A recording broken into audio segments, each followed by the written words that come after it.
Hello everybody, I'm Raphael Perry and it's time to finally indulge in Fighting Fantasy Classics.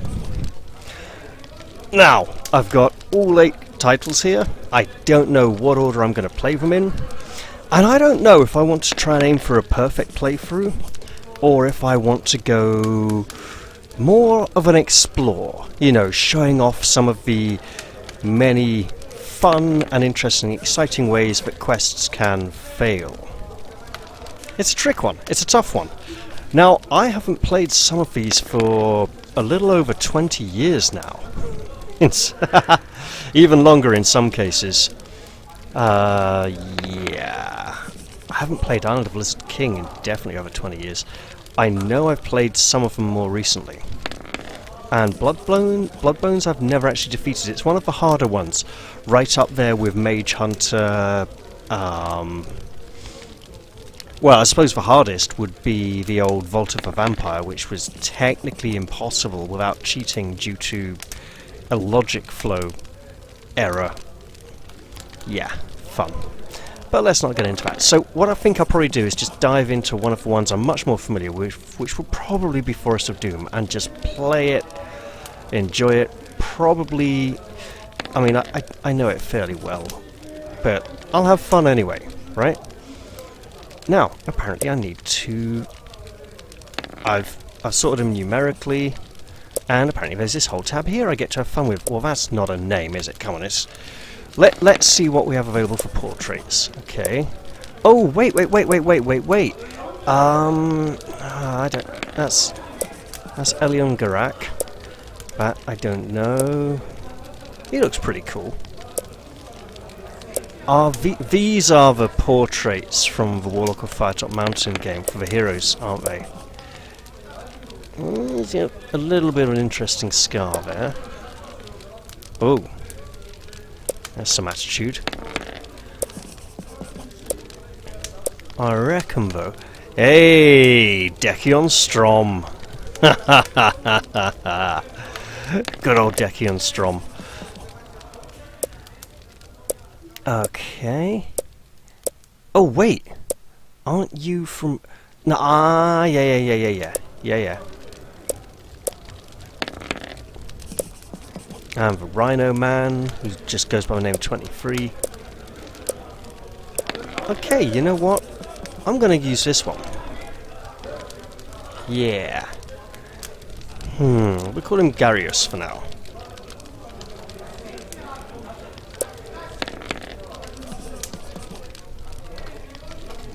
There we go. Alright. Let's dive right in and have some fun. Now they've coloured a lot of the illustrations, haven't they? So read, get. Oh, I'm gonna. Okay. Yep, front cover, back cover. I'm getting in there. Here we go, everyone.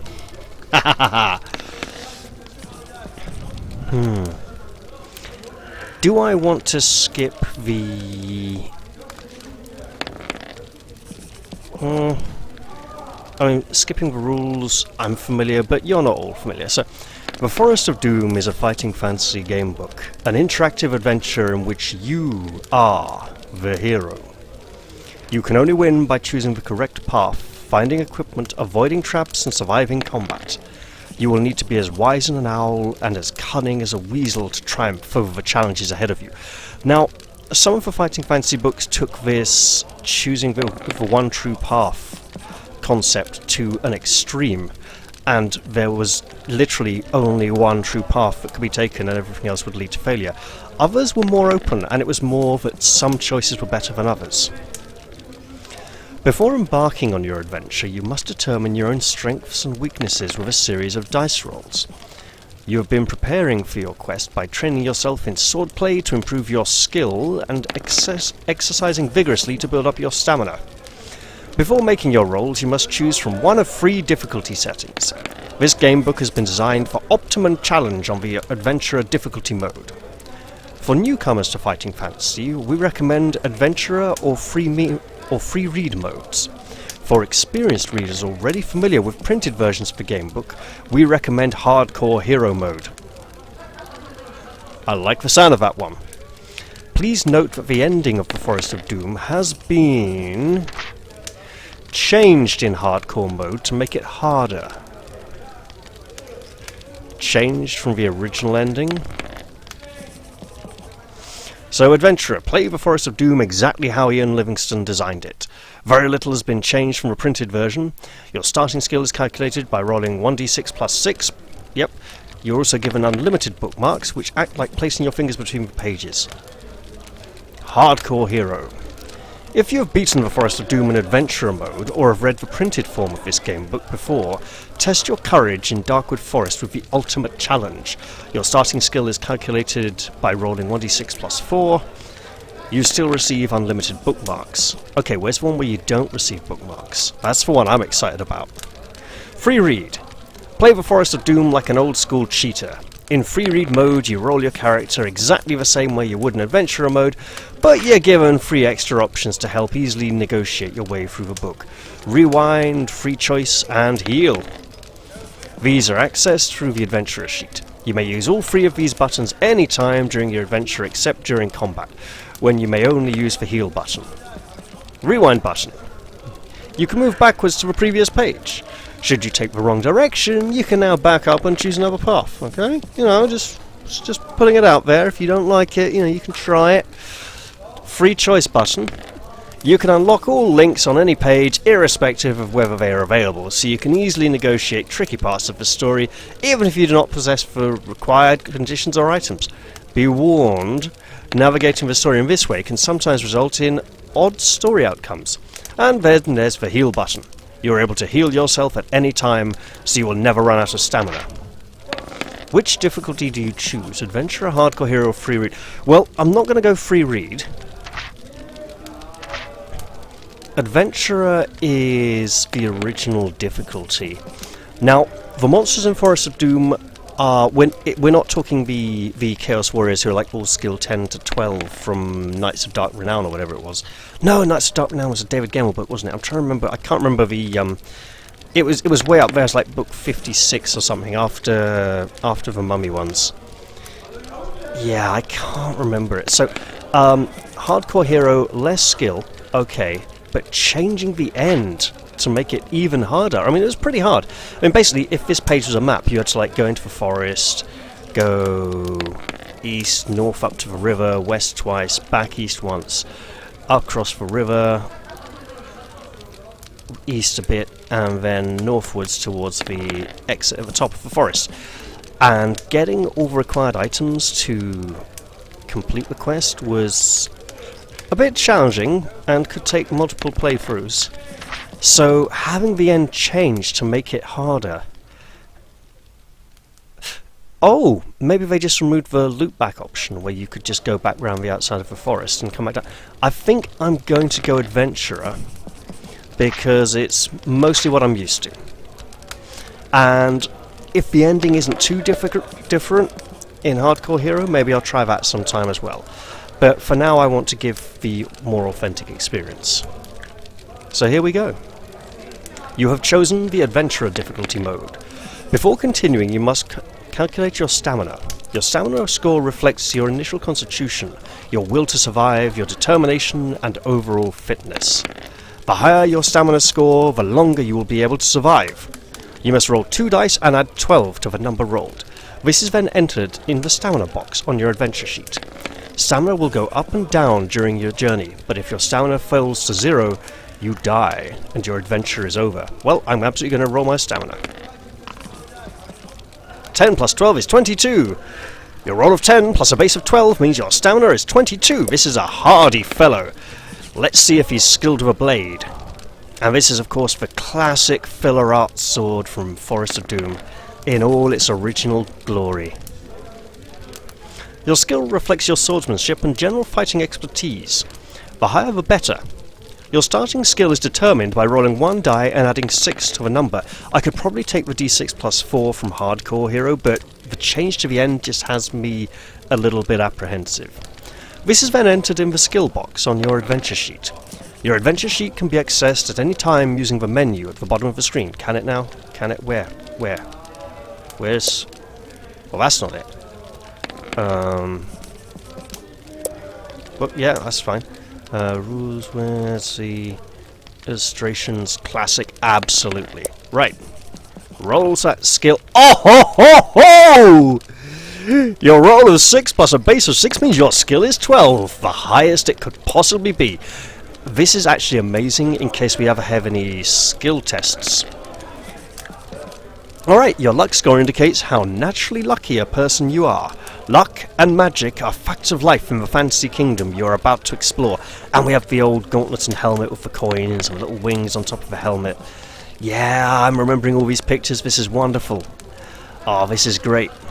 Your starting luck is determined by rolling 1 die and adding 6 to the number. It is then entered in the luck box on your adventure sheet. We will roll for luck. Okay, something had to be a little bit lower. Yep, luck is 8. Your roll of a 2 plus a base of 6 means your luck is 8. Next you must choose a potion to take with you. In addition to your other starting equipment, you may take 1 bottle of a magical potion which will aid you in your quest. Each potion contains enough for 1 measure, so use it wisely. The potion of skill and stamina will fully restore your skill or stamina points respectively. The potion of fortune will add 1 to your initial luck before fully restoring your luck points. Which potion will you take on your quest? Okay, so, potion of skill.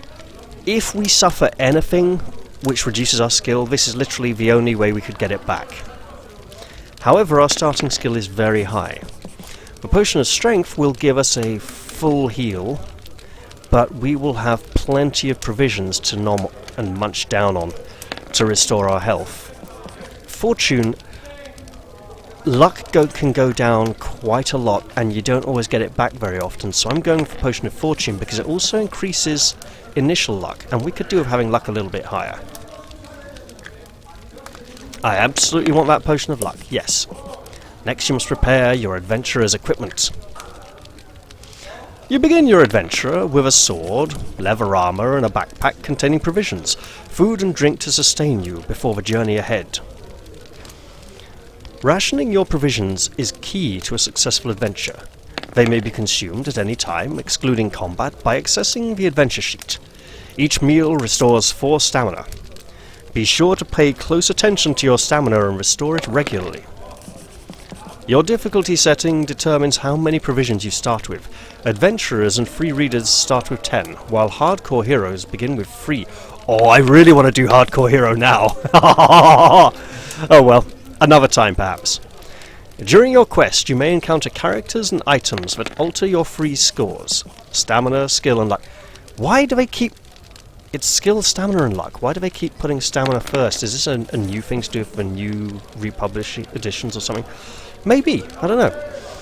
Usually these scores may only ever be restored to their initial amount. On very rare occasions, a particular page may grant an effect that defies this rule.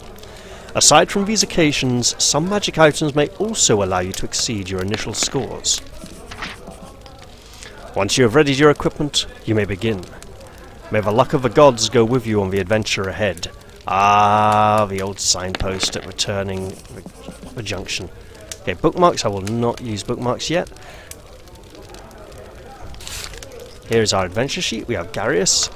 We get skill 12, stamina 22, and a luck of 8, which is a little bit lacking.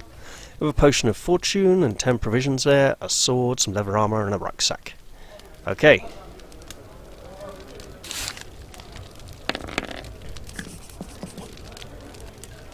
Wait. I actually may need unlimited bookmarks because of pausing between recordings. But let us begin. You are an adventurer, a sword for hire, and have been roaming the northern borderlands of your kingdom. Having always spurned the dullness of village life, you now wander the lands in search of wealth and danger. Despite the long walks and rough outdoor life, you are content with your unknown destiny. The world holds no fears for you, as you are a skillful warrior, well practiced in the art of slaying evil people and beasts with your trusty sword. Not once during the last 10 days since entering the northern borderlands have you set eyes upon another person. This does not worry you at all, as you are happy with your own company and enjoy the slow, sunny days hunting, eating, and sleeping It is evening, and having feasted on a dinner of rabbit, spit roasted on an open fire, you settle down to sleep beneath your sheepskin blanket. There's a full moon, and the light sparkles on the blade of your broadsword skewered into the ground by your side. You gaze at it, wondering when you will next have to wipe the blood of some foul creature from its sharp edge. These are strange lands inhabited by weird and loathsome beasts, goblins, trolls, and even dragons. As the flame of your campfire gently dies, you begin to drift asleep, and images of screaming, green-faced trolls flicker through your mind. Suddenly, in the bushes to your left, you hear the loud crack of a twig breaking under a clumsy foot. You leap up and grab your sword from the ground. You stand motionless, but alert, ready to pounce on your unseen adversary. Then you hear a groan, followed by the low, dull thud of a body falling to the ground. Is it a trap? Slowly, you walk over to the bush where the noise is coming from and carefully pull back the branches. You look down and see a little old man with a great bushy beard, his face contorted in pain. You crouch down to remove the iron helmet covering his balding head and notice 2 crossbow bolts protruding from the stomach of his plump, chainmail-clad torso. Picking him up, you carry him over to the fire and stir the dying embers into life. After covering him with the sheepskin blanket, you manage to get the old man to drink a little water. He coughs and moans. Oh! He sits up rigid, eyes staring fixedly ahead, and starts to shout, "I'll get them! I'll get them! Don't you fear! Gilibran! Big Leg is coming to bring you the hammer! Oh yes, I am! Oh yes!" The dwarf, whose name you presume to be Big Leg, is obviously delirious from the poison-tipped bolts lodged in his stomach. You watch as he slumps down again to the ground, then whisper his name in his ear. His eyes stare unblinking at you, and he again starts to shout, "Ambush! Look out! Ambush! Ah! The hammer! Take the hammer to Gilibran! Save the dwarfs!" His eyes half close, and the pain seems to ease a little, and as the delirium subsides, he speaks to you again in a low whisper. "Help us, friend! Take the hammer to Gilibran! Only the hammer will unite our people against the trolls. We were on our way to Darkwood in search of the hammer, ambushed by the little people, others killed.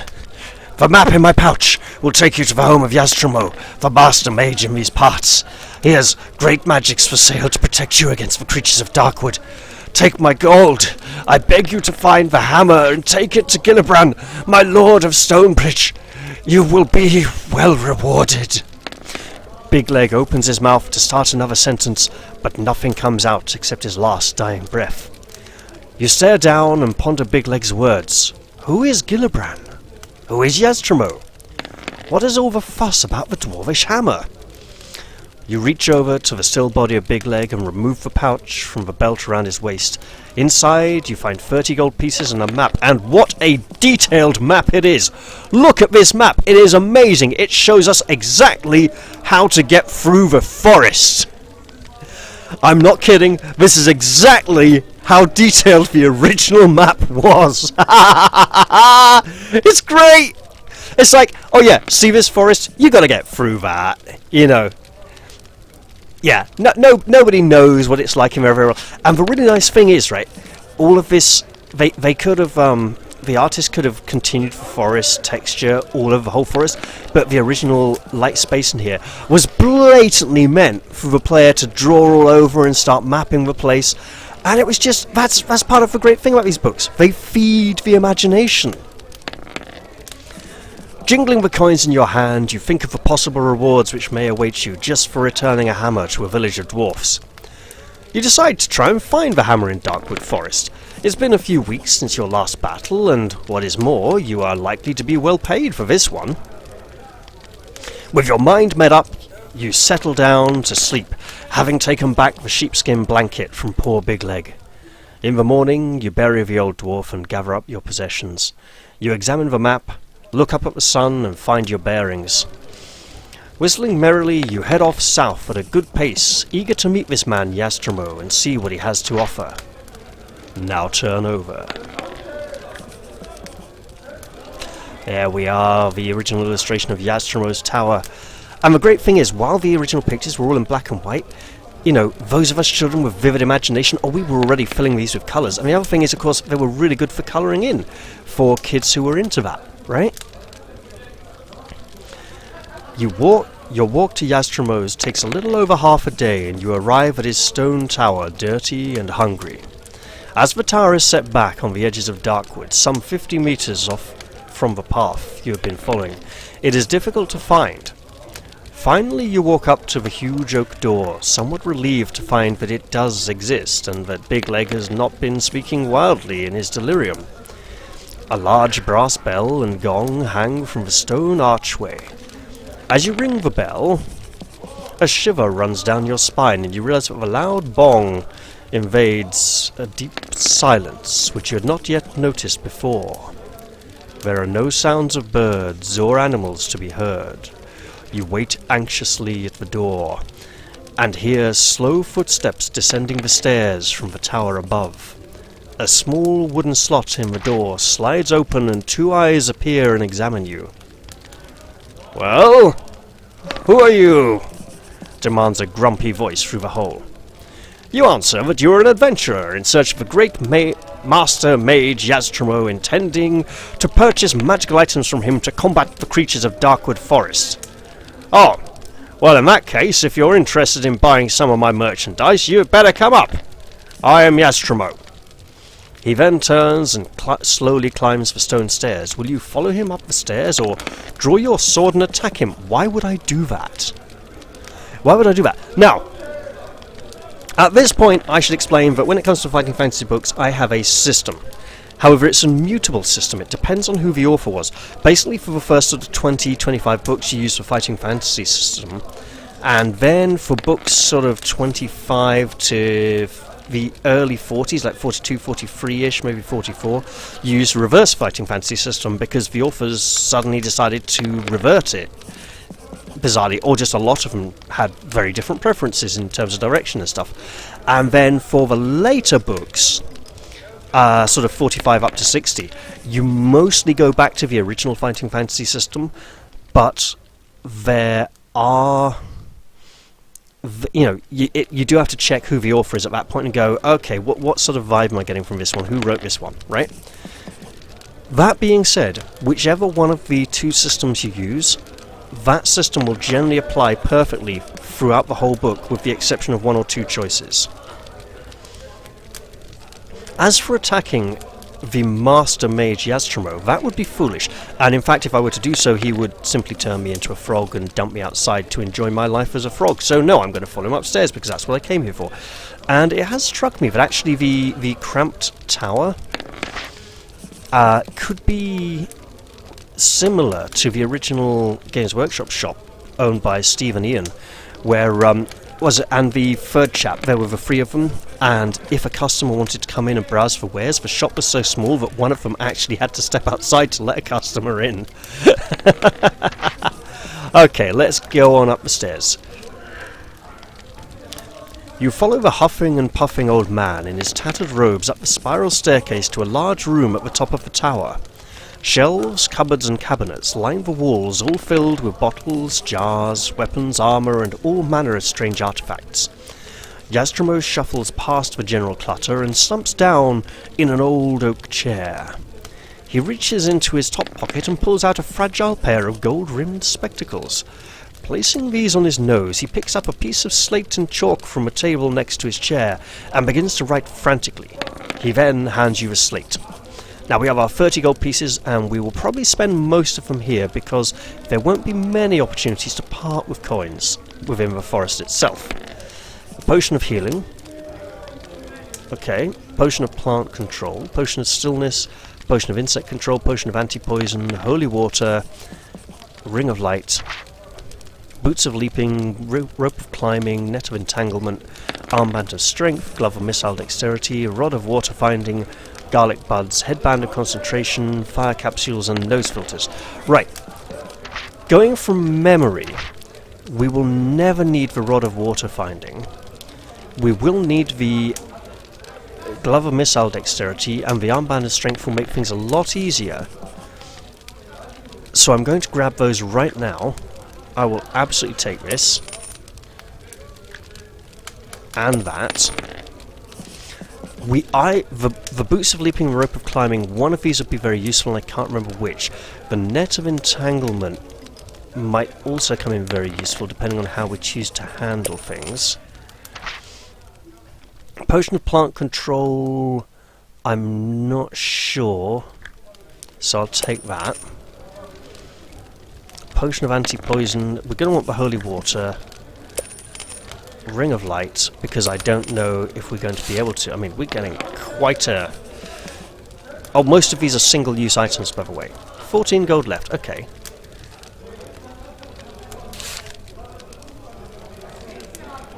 Did I take the potion of stillness? I did not. Okay.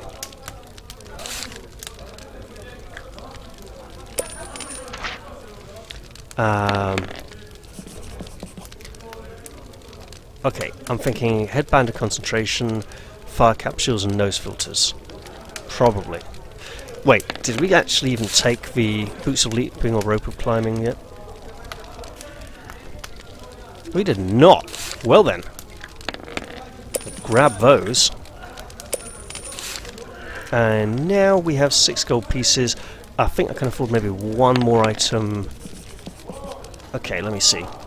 Garlic bad's good for getting attacked by vampire bats north of the forest in the night.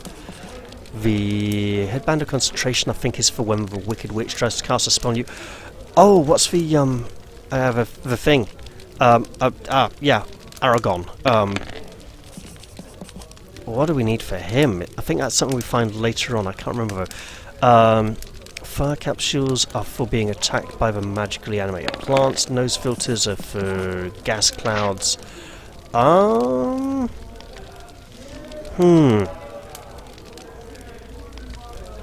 I get the potion of stillness? Yes, I did. So I will take the headband of concentration. And then with my last few coins, I will hang on to them. He tells you that all the instructions for use are clearly written clearly.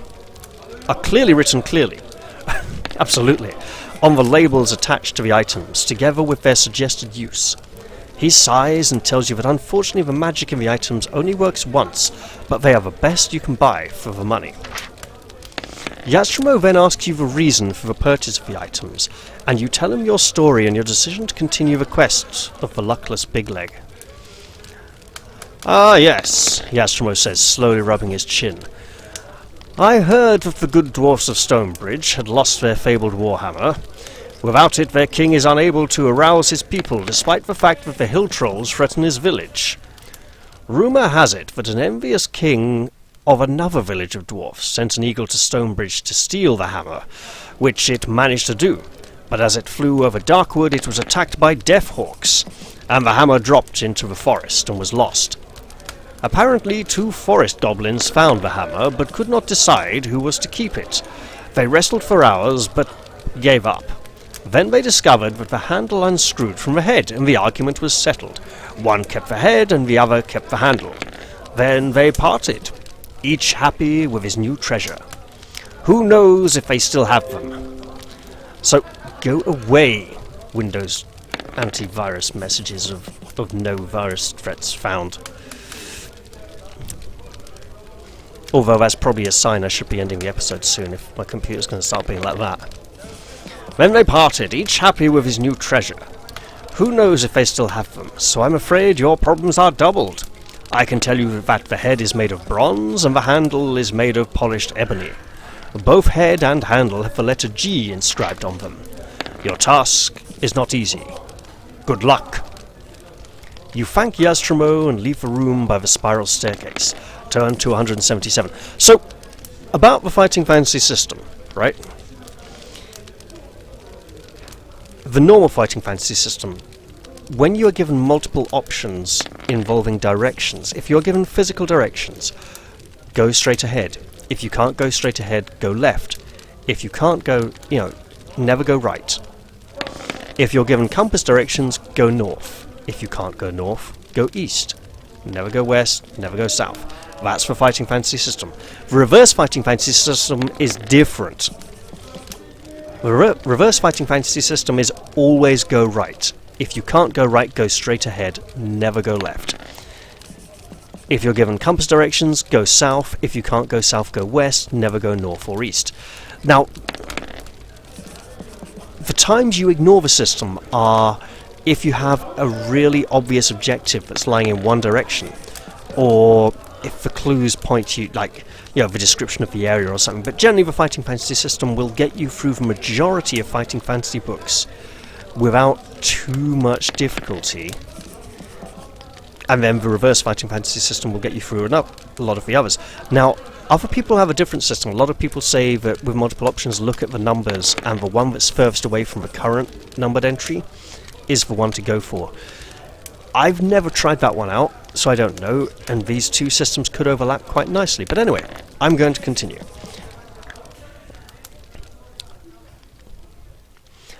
Outside, in the bright light, you notice the dead quietness again. A narrow path leads northwards from the tall grass surrounding Yastrimo's tower into the dense undergrowth of darkwood forest. In a few strides you are surrounded by the dark and tangled forest. Stones and knotted roots seem to hide in the shadows, and you can almost believe that they are trying to trip you up. The light fades quickly and the air becomes moist and unpleasant. Deeper and deeper you go into the gloom. Eventually the path forks on either side of a huge old tree, and as a child, as I was reading this already, I was being reminded of Mirkwood from The Hobbit. Now, adventure sheet, yeah, here's map. Oh, this is a new kind of map, okay. So, Big Leg up to Yastrimo's tower, the huge old tree. Oh, is this on a diagonal axis? That's going to be weird. Okay.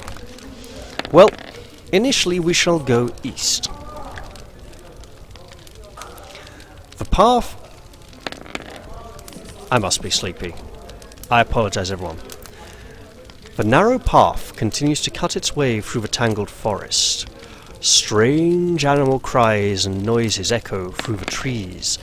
At last, the path widens to approximately a metre across. Soon you arrive at a moss-covered wooden signpost on top of which sits a large crow. The arms of the signpost read North and East. Just as you are deciding which way to continue, you hear the words, "Good afternoon." You look up in the direction of the voice and see the crow looking down at you inquisitively. "Good afternoon," you reply slowly, feeling a little foolish. The crow speaks again, asking which way you are headed. You reply that you are looking for two goblins, small, sinewy creatures with brown, scaly skin. "1 gold piece will buy my advice," states the crow confidently. Will you pay the crow for its advice, ignore the crow and turn north, ignore the crow and carry on eastwards? Well, first time I played this, I paid the crow for his advice, and ever since, when I've walked this path and encountered the crow, I've paid him for his advice because it just feels fair and I appreciate what he told me, so I shall pay. You put the gold piece on top of the signpost as requested by the crow, after which it says, "Go north!" You ask the crow why it needs gold pieces, and it replies that it needs 30 gold pieces to pay Yastrimo to turn it back into a human again. You bid the crow farewell. We shall go north as advised by the crow. We've paid for his advice. Be ashamed to waste it. Walking along the path, you hear footsteps and arguing voices ahead of you. If you wish to meet their owners, or could hide in the bushes and let them walk by. And you know what? I think this is a good opportunity to end the episode here. My name's Raphael Perry, and I hope you have enjoyed this excursion into the Forest of Doom. If you like Fighting Fantasy Classics and would like to maybe get hold of a copy for yourself, I'm sure I'll put a link in the description down below, somewhere off the bottom of the video there. And you know what? If you've enjoyed this video, feel free to click the like button. If you didn't like it, the dislike button's there. You know, I'm not going to stop you from using it. And feel free to write in the comments section, let me know give me advice or how you think I'm doing so far. If you'd like me to try and be correct and proper and do everything right, or if you'd like to see me mess up and do things horribly and reach a nasty, sticky end. But for now, we'll just have to wait and see how things go in the next episode. I'll say bye-bye for now, and cheerio!